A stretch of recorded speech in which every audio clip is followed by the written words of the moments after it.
What's up, everyone? It's Russo. I hope everyone is doing well. Please follow my Instagram at Russo Lifts, just in case something happens to this YouTube channel. You can follow, message, and you can watch my daily story content on Instagram. I'll see you there.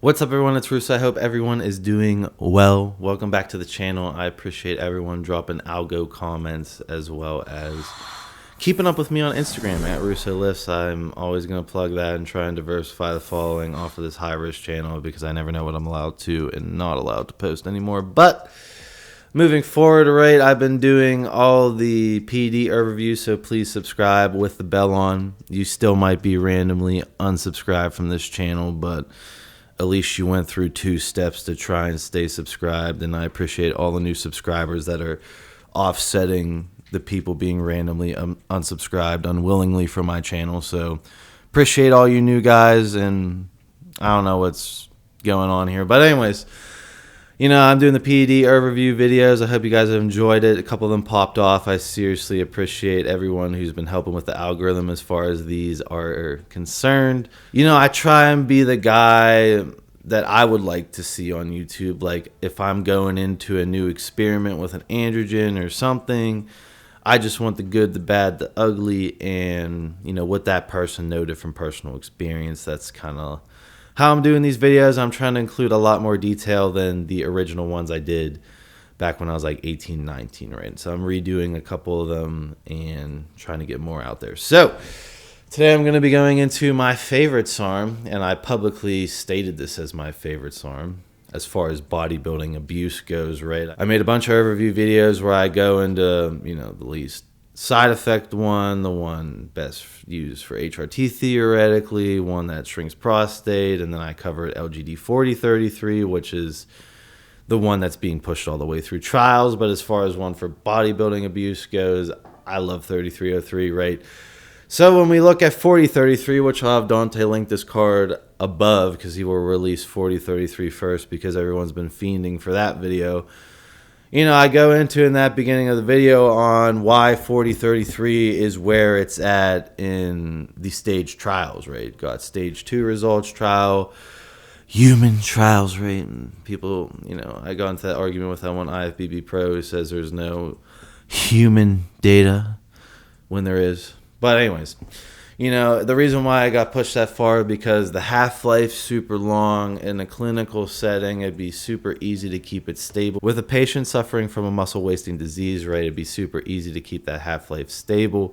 It would not be like, oh, S4 every 6 hours, got a dose again. Like, that's what they're looking for as far as dumping money to finish one off and getting one completely green lighted, right? So that's why 4033 shines. Now, why 3303 shines for a bodybuilding aspect is because it's essentially a condensed version of 4033 without the weird water retention, which you could argue the water retention could be from an electrolyte balance from the long half-life. I don't know. All I know is I've already made, you know, content around 3033, which I'll have Dante link another card up there talking about why it's my favorite SARM, but I do want to make a specific video just going into the overview. So it's a dry, full look, right? In my other video, I compare it to like LGD 4033 plus S23 coming together, best of both worlds. You know, it's a dry yet full look. And it really is an exceptional pre-workout androgen as far as, you know, doing a base of testosterone and then dosing 3303 pre-workout. You get the drive, the aggression.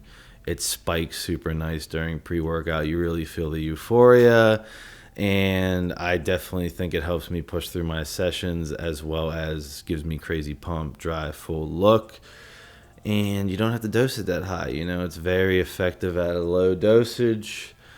I've experimented around with 5 to 40 milligrams a week, and you know, in the lower dosages, it gets the job done 100%. It's super fucking strong. I think it's one of the strongest SARMs currently on the underground. And overall, I definitely think it's the one that should have way more hype behind it. That's why I talk about it, right? I don't really got no ploy to blow any of these up. I could literally pick whatever one I wanted, and that's the one that I personally note. The craziest one that doesn't get the attention I think it deserves, because it's extremely hard to synthesize, right? It's extremely hard to make, which makes the raws super expensive, which makes the raws rare, which is why you kind of see the hype around 3303 starting to pick up, because, in my opinion, it's the better version, in my opinion, for bodybuilding as far as 4033 versus 3303.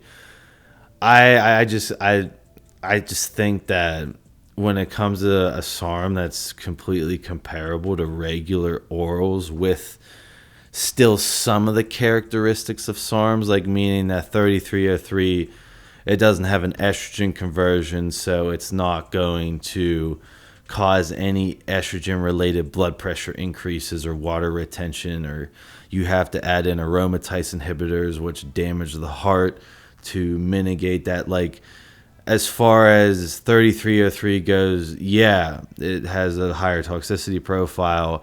It's definitely causes a lot of the same side effects in the same amounts as regular steroids, but you're not dealing with estrogen issues, and you're not dealing with dihydrotestosterone issues, so you're not dealing with extreme amounts of shedding. It's not a hair safe compound by any means, not trying to twist anyone that way, but something like Winstrol, right? People mess with me on Winstrol, they start taking it and they can rip their hair out literally in the shower from the DHT.